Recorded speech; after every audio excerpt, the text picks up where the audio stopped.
2018 marks the 75th anniversary of flying operations at Joint Base Andrews, Naval Air Facility, Washington.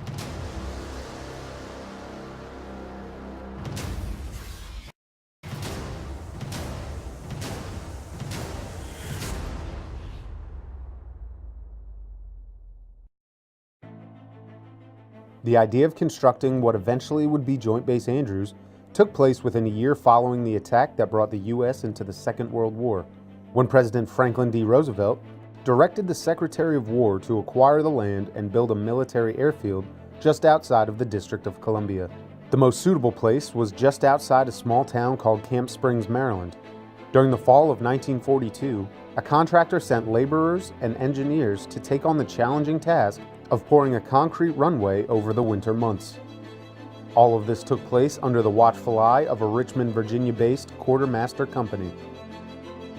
On 19 April 1943, a base headquarters and air base squadron arrived as the first permanently assigned military units shortly before the completion of the airfield. As part of this buildup, a medical detachment established an 8-bed dispensary to respond to the station's medical needs. Camp Springs Army Airfield became operational on May 2, 1943, when the First Republic P-47 Thunderbolt arrived. The airfield's early mission was to train fighter pilots, ensuring their readiness for overseas combat duty. The idea to rename Camp Springs Army Airfield to Andrews Field came to be when a tragic event took place the following day halfway around the world. On May 3, 1943, in the mountains of Iceland, a B-24 with Lieutenant General Frank M. Andrews went down, killing 14 of the 15 on board. This great loss to the Army Air Forces persuaded the Camp Springs commander and fellow bomber pilot, Colonel William L. Boyd, to make a request of General Andrews' widow to dedicate the base in his name. As a result, a dedication ceremony on 31 March 1945 renamed Camp Springs to Andrews Field in honor of Lieutenant General Andrews. Andrews Field grew into Andrews Air Force Base, and the ability to safely host high-ranking leaders from various commands evolved when the building known as the Baby Pentagon, or Wagon Wheel, took shape as a hardened facility in 1946. Today, higher headquarters and Air Force level organizations still call this base their home. In addition to the P-47s, the early role of Andrews included the hosting of B-17s on the flight line that were equipped for a unique response role. Instead of carrying bombs, these aircraft carried lifeboats and flew as part of a consolidation of air search and rescue services. Within the first 5 years of flight operations, the Air Force selected Andrews to showcase aircraft and weapons to President Harry S. Truman and his staff on 15 February 1949. A subsequent call to demonstrate the readiness of air power, this time to a wider audience, took place in May of 1957 to commemorate Armed Forces Day, and Andrews has hosted air shows regularly ever since. Andrews' role in supporting air power readiness and responsiveness took place again in May of 1949 when F-80s took part in blackjack operations to test the Northeast defense sector. The following year, in October of 1950, a unit still operating at Andrews today, the 113th Fighter Wing, activated to take on the role of Homeland Defense.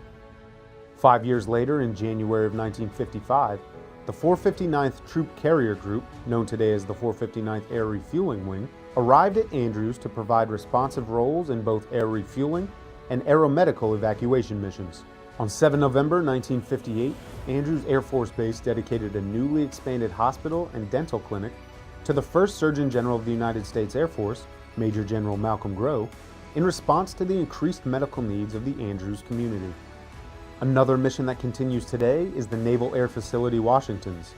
As part of the Andrews community since 1961, it is currently headquartered on the east side of the base. Today, the Naval Air Facility ensures the readiness of over 6,000 selected reservists. The first presidential movement from Andrews can be traced back to the departure of President Truman's aircraft on November 24, 1946, for a low-key trip to visit family. However, the mission to support the special airlift missions for senior government and military leaders did not formally transfer from Washington National until 1961.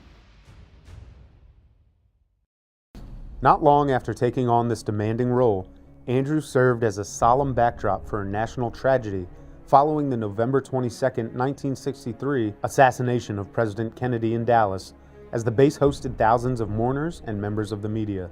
The 1001st Air Base Wing continued the special airlift role until 1981, when the 89th Airlift Wing assumed the responsibilities that it still carries out today. Andrews has also responded to ensure the many joyful returns and reunions that have taken place in the last 75 years. Among the many occasions, Andrews welcomed the first prisoners of war back from Vietnam in 1973, saw the return of the U.S. hostages from Iran in 1981, and welcomed former POWs from Operation Desert Storm. While under the spotlight for high-profile visits, the critical and uncommon mission to respond at a moment's notice to any level of crisis revealed itself on 9/11, when helicopter crews of the 1st Helicopter Squadron scrambled to the flight line to deliver medical supplies to the Pentagon, and fighters took to the sky to protect our nation's capital. Rotary wing-based response units have been a part of Andrews' history since the 1950s and make up the many missions supported through the host units throughout the years, responding to many adverse conditions.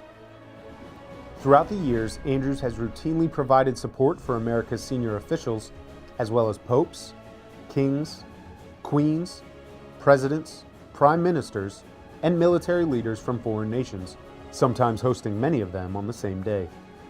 In 2010, the 11th Wing transferred from Joint Base Anacostia Bolling to become the host wing of the newly designated Joint Base Andrews Naval Air Facility, Washington. Today, the JBA community continues to work together to provide effective response and readiness, a tradition that today marks 75 years in the making.